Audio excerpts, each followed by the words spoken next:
Good morning, Bante.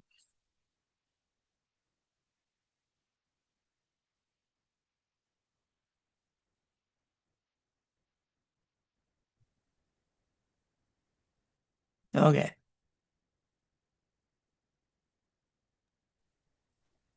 Good morning, Bante. Good Uh, morning, morning. Bante. Morning, Bante. Good morning, Today, Bhante. today we have another very important discourse. It is also quite deep. I'm glad that you all came.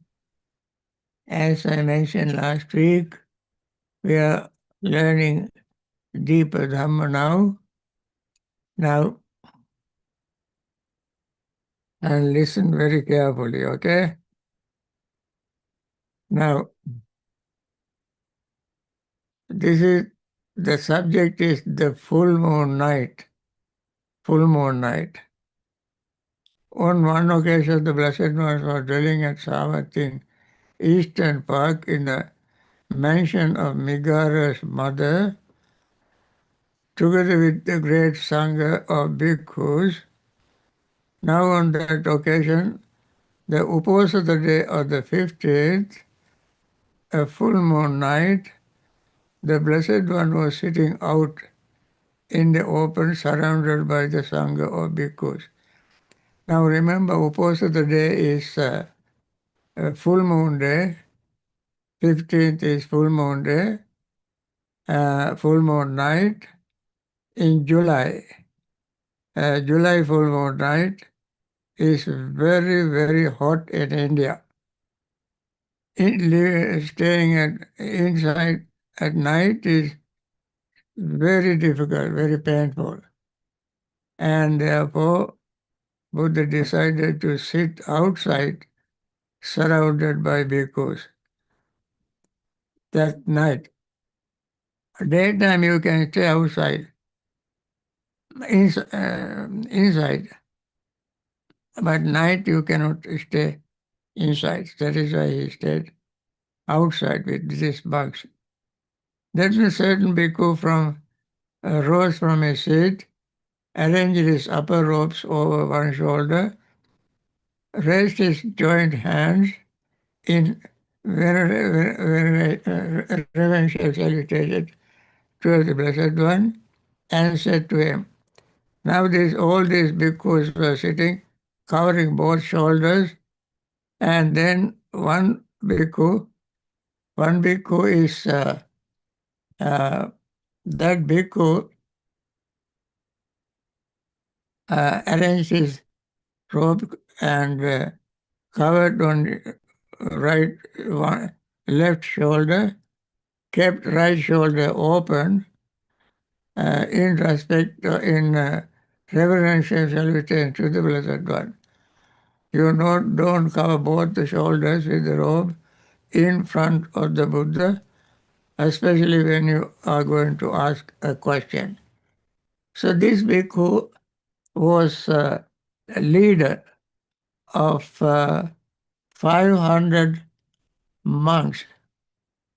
And so he was the one who tried to ask the question. Venerable Sir, I would ask the Blessed One about certain point. If the Blessed One would grant me the favor of answering my question. So when he stood up and tried to answer the Buddha this question, before he asked the Buddha any question, he was so polite, he said, Venerable Sir, may I ask you a question? Then the Buddha said, well then, Bhikkhu, sit down in your own seat and ask whatever you wish. He stood and tried to answer the question. Then Buddha knew that if this monk, leader of 500 monks, if he stood up and asked a question, that would be a great reverence to the Buddha. And, uh, but the other monks should not feel comfortable, because that would be disrespectful for the teacher himself. So,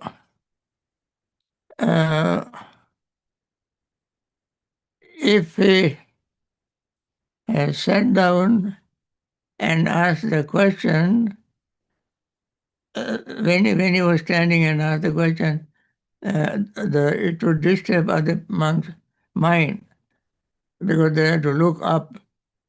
Therefore, if he sat down and asked the question, all of them are at the same level, and all of them respect the Buddha. And for this reason, Buddha asked him to sit down on his own seat and ask the question. Then he suggested he sat down on his own seat and asked the question. He knew the answer, but he was so humble, he wanted to verify it for the benefit of his own disciples. He has been teacher. He knows what he was going to ask. He asked, aren't these the five aggregate subject to clinging, Venerable Sir? That is the form aggregate subject to clinging, feeling aggregate subject to clinging, perception aggregate subject to clinging, volitional formation aggregate subject to clinging, the consciousness aggregate subject to clinging. And he said, those are the five aggregate subject to clinging bhikkhus. And Buddha confirmed, yes, what you asked me is the correct. That is the form aggregate subject to clinging, feeling aggregate subject to clinging, perception aggregate subject to clinging, volitional formation aggregate subject to clinging, and then consciousness subject. Then these monks saying, good, Venerable Sir, that we could delighted and rejoiced in the Blessed One answer. And then he asked the Blessed One a further question. What is that, Venerable Sir? In what are these five aggregate subject to clinging rooted? Then Buddha answered, these five aggregates subject to clinging bhikkhus are rooted in desire, called chanda. Venerable Sir, is that clinging the same as these five aggregate subject to clinging, or is the clinging something apart from the five aggregates subject to clinging? Then Buddha said, the bhikkhus, that clinging is neither the same as these five aggregates subject to clinging, nor is the clinging something apart from the five aggregate subject to clinging, but rather the desire and lust for them, that is the clinging there. Now, five aggregates themselves are not clinging, neither apart from them there is a clinging, but the desire in them and lust for them, that is the clinging. He said, Venerable Sir, he asked another question. But Venerable Sir, can there be diversity in the desire and lust for the five aggregate subject to clinging? Buddha said, yes, because the Buddha said there can be. Then here, because it occurs to someone, may I have such form in the future? May I have such feelings in the future? May I have such perception in the future? May I have such volitional formations in the future? May I have consciousness in the future? That means there can be this is the diversity of desire and lust. They don't have desire and lust only for one thing. They have desire and lust for all the five aggregates separately. So somebody may wish to have, if he's in a good healthy condition, he might see, may I have such form in the future too. If he's in a pleasant feeling now, he may say, may I have such feeling in the future. If he has, if the person has a pleasant perception, everything he perceives is pleasant, then he may say, may I have such perception in the future. If his volitional formation in the present time is pleasant, happy, he like it, he like his thought, then he may wish, may I have such volitional formations in the future. And if his consciousness is good now, he may wish, may I have such consciousness in the future. Therefore, that is a diversity. Thus, because there can be diversity in the desire and lust for the five aggregates subject to clinging. So this monk, though he was very learned, he said, good Venerable sir, that bhikkhu asked another question. In what way, Venerable sir, does the designation aggregates apply to the aggregates? Why do we call it, why we call these aggregates as aggregates? Then Buddha said, very clear answer he gave. Whatever kinds of form there is, because whether past, future or present, internal or external, gross or subtle, inferior or superior, far or near, this is called the form aggregate. So the form aggregates remain the same, the same name, either whether it is what you call past, present, future, and so forth, gross or subtle, inferior or superior. This always called the form aggregate. Whatever kinds of feeling there is, whether past, future, present, internal, external, gross or subtle, inferior or superior, far or near, and all these feelings this is called the feeling aggregate. It doesn't change from time to time, place to place, whether it is gross or subtle. Whatever kinds of perception there is, whether past, future, present, internal, external, gross or subtle, inferior or superior, far or near, this is called the perception aggregate. And whatever kinds of volitional formation there are, whether past, future, present, internal or external, gross or subtle, inferior or superior, far or near, this is called volitional formation aggregate. Whatever kinds of consciousness there is, whether past, future, present, internal, external, gross or subtle, inferior or superior, far or near, this is called consciousness aggregate. It doesn't change its name. It remains its same designation. It is in this way, Bhikkhu, that designation aggregates applies to the aggregates. This designation means naming. That naming remains, the name doesn't change. It remains the same. Then he asks another question. What is the cause and conditions, Venerable Sir, for the manifestation of form aggregate? What is the cause and conditions for the manifestation of feeling aggregate? What is the causes and conditions for the manifestation of perception aggregate? What is the cause and conditions for the manifestation of volitional formation aggregate? What is the causes and conditions of the manifestation of consciousness aggregate?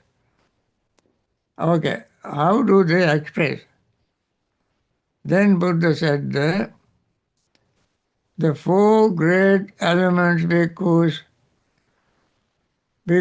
are the cause and conditions of the manifestation of the form aggregates. You know, earth, water, air, fire, elements, four elements. When they are there, it doesn't mean how big or small it is. Even very tiny little molecule, atom, proton, neutron, so long as these four great elements are present, they express. You can express them, manifest it. Similarly, contact is the cause and conditions of the manifestation of feeling. That's it. Of course, contact, how contact arises when the senses, sensory object, consciousness meet together, contact arises. And therefore, when this contact arises, feeling definitely arises. Therefore, contact is the cause and conditions for the manifestation of feelings. Similarly, contact is the cause and conditions of manifestation and perception aggregate. You can perceive something, only this contact arises. Otherwise, you cannot perceive anything. In imagination, you cannot have aggregate manifest. You cannot manifest perception of aggregate. Contact is the cause and conditions for the manifestation of volitional formation aggregate. Whenever you think any thought, first you have to have a contact. And finally he said, name and form is the causes conditions for the manifestation of consciousness aggregate. Now consciousness cannot aggregate by itself. It needs mentality and materiality. Mentality is Pasa, Vedana, Sanya, Chetana, Manasikara. Contact, feeling, perception, um, and contact, Sanya, Chetana, thought, and attention. All these things must come together for consciousness to arise. Consciousness is like a oil in a little mustard seed. It spreads all over. Everything arises due to consciousness. Okay. Whenever, so how does it identify view come to be? This is another thing. And Buddha said here, Bhikkhu, the uninstructed worldling who is not seer of the noble ones and is unskilled in and undisciplined in their Dhamma, who is not seer of superior persons and is unskilled and undisciplined in their Dhamma, regard form as self. This is very important when you don't know the Dhamma. When you don't know the Dhamma, you have not skilled in the Dhamma. You have not learned in the Dhamma, not disciplined in the Dhamma. Then, of course, you will see the Dhamma, not regard Dhamma. Such a person regards form as self, something permanent, eternal, unchanging, immutable, remaining the same. Thus they regard form as self, or self as possessing form, or form as in self, or self as in form. Similarly, he regards feeling as self, and self-possessing feeling, or self as in self, feeling as in self, or self as in feeling. Similarly, he regards as self, or self-possessing perception, or perception as in self, or self as in perception. He regards then volitional formations. He regards volitional formations as self, or self is as possessing volitional formations, or self as in volitional formation as in self, or self as in volitional formations. Similarly, he regards consciousness as self, or self as possessing consciousness, or consciousness as in self, or self as in consciousness. So he regards this 20 kinds of self. That means you have 5 aggregates, and you consider each having these 4 types of self.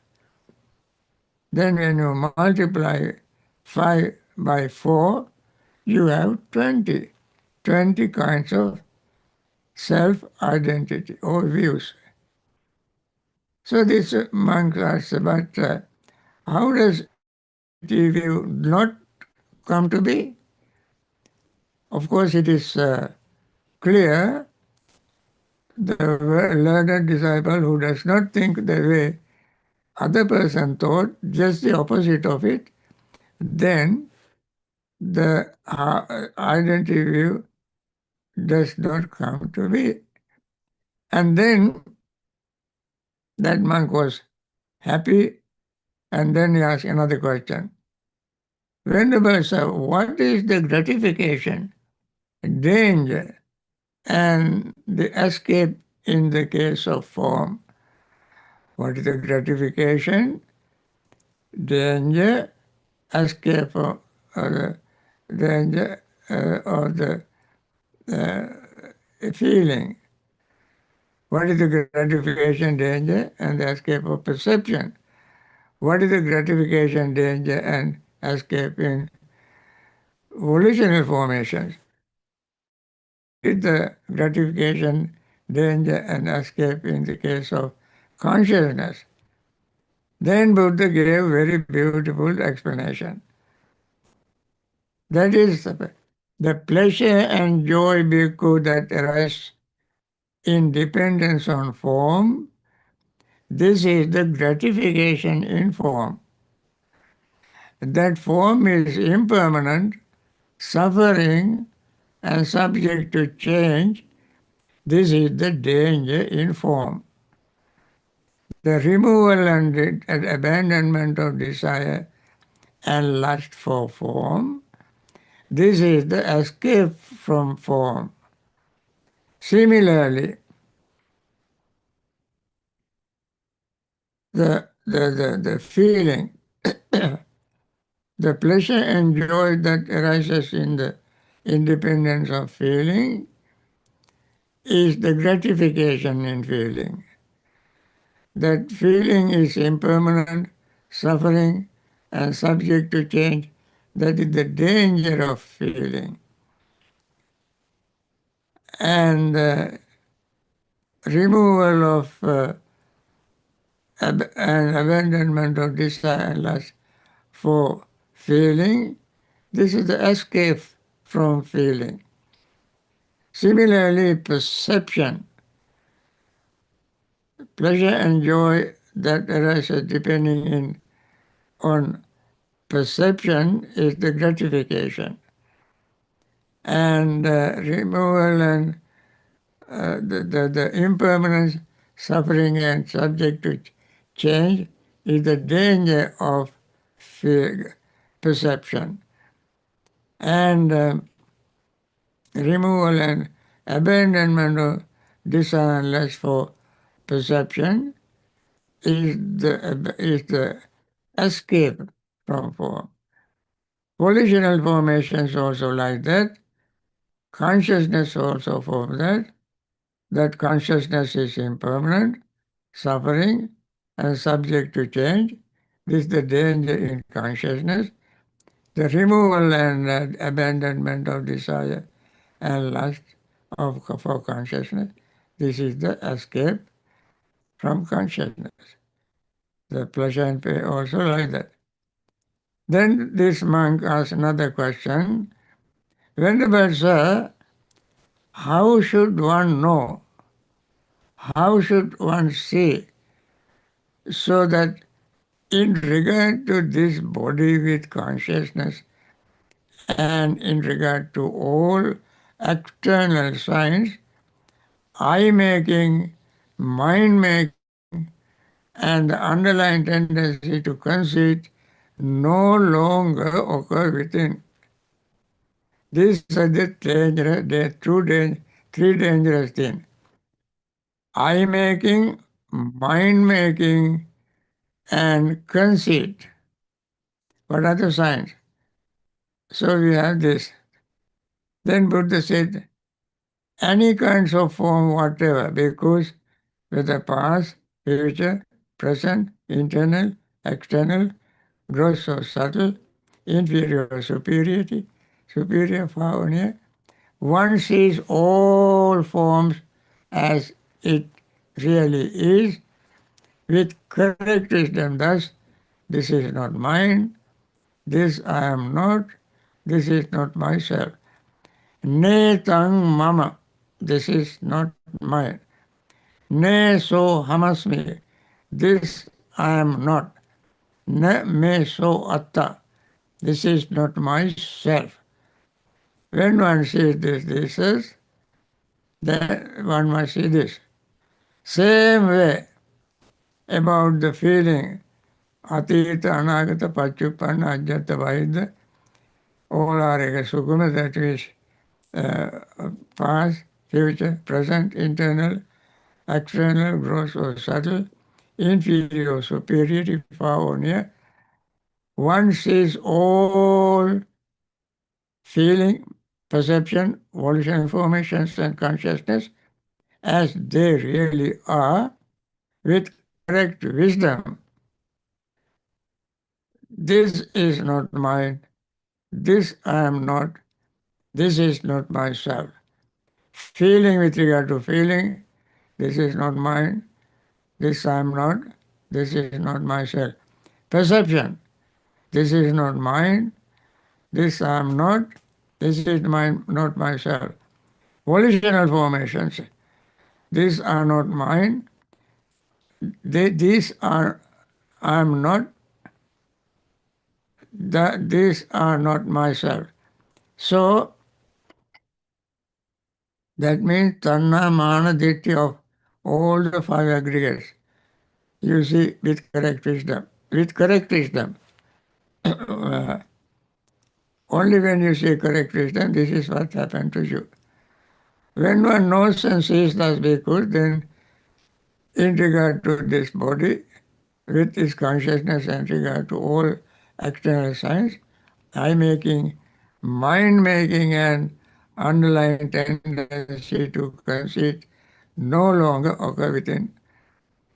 Now, on that occasion, following reflection arose in the mind of a certain bhikkhu.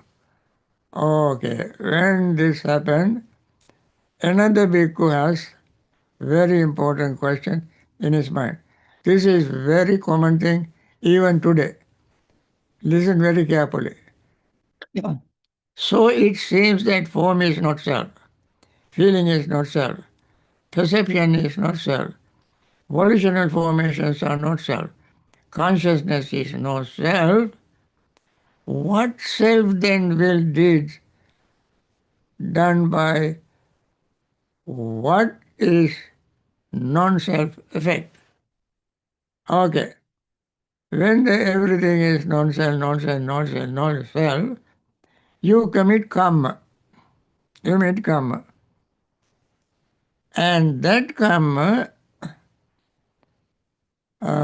will deeds, deeds means a karma, done by what is non-self effect.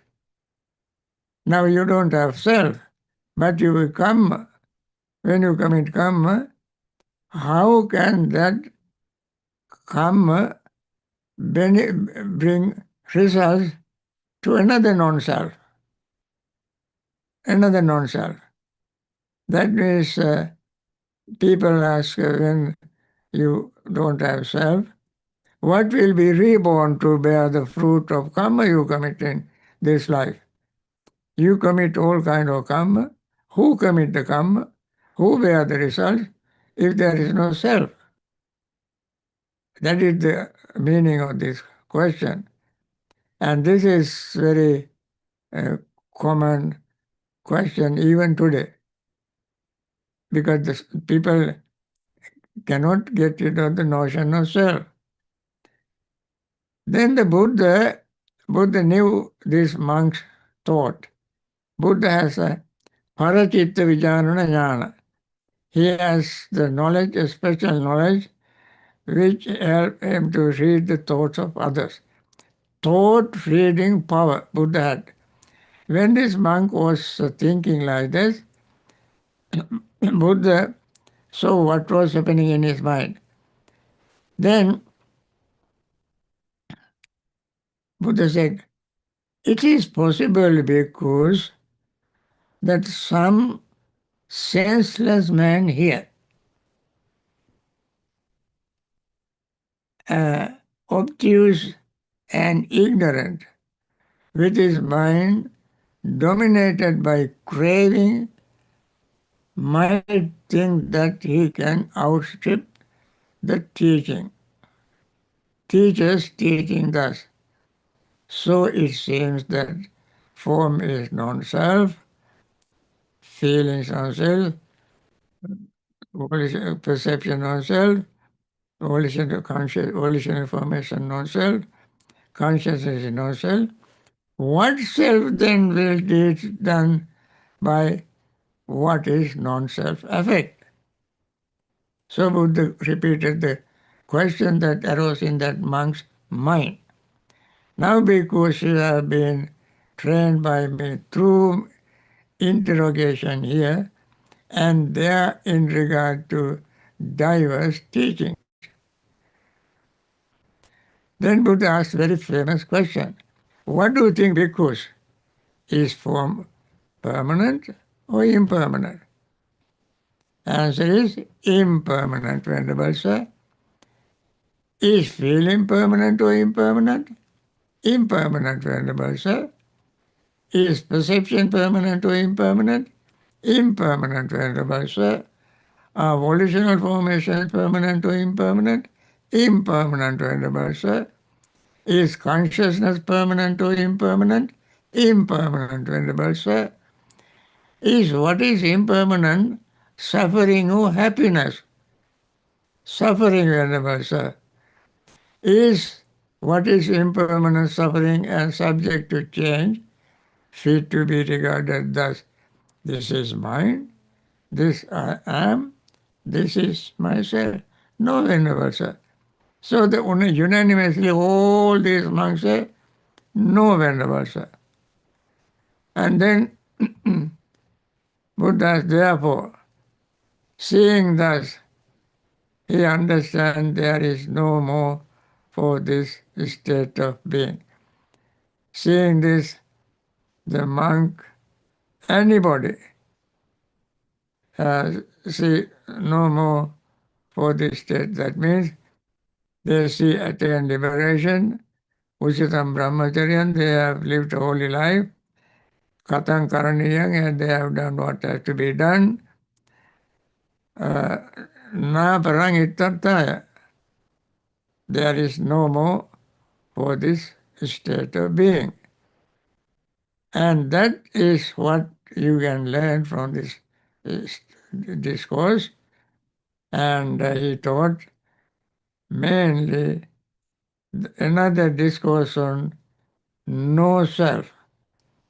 How self notion arises in people's mind and how they can get rid of their notion of self from their mind, and how by getting rid of non-self in their own mind can they attain liberation and declare themselves there is no more for this state of being. Attain full enlightenment, become an arahant. That is the end of today's talk, friends. And tomorrow I may not have time to talk to you, give Dhamma talk, because tomorrow is my 98th birthday. When people and monks come here, I have to be with them and We will join. uh, We will join. yes. With room. Okay, therefore, tomorrow there will not be Dhamma talk. Okay? All right, now let us go to our. We have about 20 minutes to meditate. Sadhu, sadhu, sadhu, Bhante. Okay. Sadhu, sadhu.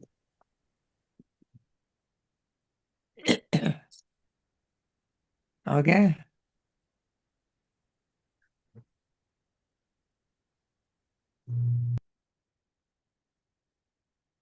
All right. Let us meditate at least for 20 minutes. May all beings be happy and secure. May all beings have happy minds. Whatever living beings there may be, without exception, weak or strong, long or large, medium, short, subtle or gross, visible or invisible, living near or far, born or coming to birth, may all beings have happy minds. Let no one deceive another, nor despise anyone anywhere. Neither from anger nor ill will should anyone wish harm to another. As a mother would risk her own life to protect her only child, even so, towards all living beings, one should cultivate the boundless heart. One should cultivate for all the world a heart of boundless loving friendliness, above, below, and all around, unobstructed, without hatred or resentment, whether standing, walking, sitting, lying down, or whenever awake. One should develop this mindfulness. This is called divinely dwelling here, not falling into erroneous views, but virtuous and endowed with vision, removing desire for sensual pleasures. One comes never again to birth in the womb.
Hmm.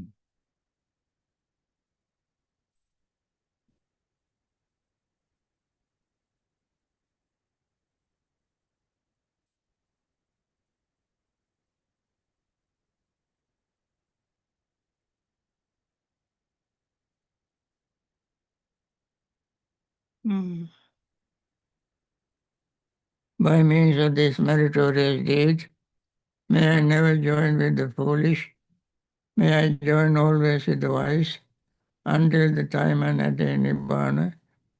May the suffering be free from suffering, may the fear-struck be free from fear, may the grieving be free from grief, so too may all beings be.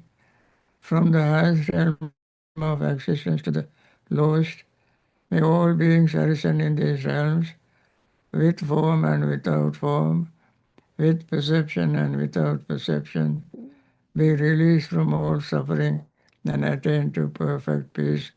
Excellent, excellent, excellent. May all those who are in hospitals, in various places, especially because of this bad weather, flooding, hurricane, and Sri Lanka, a lot of people are in hospitals. May they recover very soon, all of them everywhere in the world. Return to normal health, practice meditation, understand the nature of Dhamma, and attain liberation from samsaric suffering. All those who are helping, doctors, nurses, hospital staff, volunteers, and so forth, everywhere in the world, helping those people, also find time to practice anicca, dukkha, anatta, and meditate, attain liberation. And all those who are grieving their loved ones due to this flooding, landslides, losing their homes, losing their friends, losing their relatives, brothers, sisters, mother, father, may they all be free from grief and practice Dhamma, practice meditation, and wish never this sort of disaster happen to anybody, anywhere, and they too attain liberation from samsaric suffering. May all those who are in trouble spots, especially like this, poverty-stricken, discriminations, and also find time to understand the nature of life, practice Dhamma, practice meditation, and attain liberation from samsaric suffering. May all those who are in the northern direction, northeastern direction, eastern direction, southeastern direction, southern direction, southwestern direction, western direction, northwestern direction, up and below, all of them be well, happy and peaceful. May they all find time to practice meditation, liberate themselves from samsaric suffering, and attain Nibbana. All right, friends. I hope you learned something today, and see you maybe on the 13th again. Okay. Thank you, Happy Bhante. birthday, Sadhu, Bhante. Bhante. Wishing many Sadhu, good sadhu, health sadhu, sadhu, and sadhu. well-being, Good Bhante health. Kulatana. Thank you. Huh? Very happy Thank you, birthday. Bhante. Happy birthday. Happy birthday. Happy Thank you. birthday tomorrow. Tomorrow. Happy birthday. Thank you. Sadhu, Thank you, sadhu. Bhante. Have a very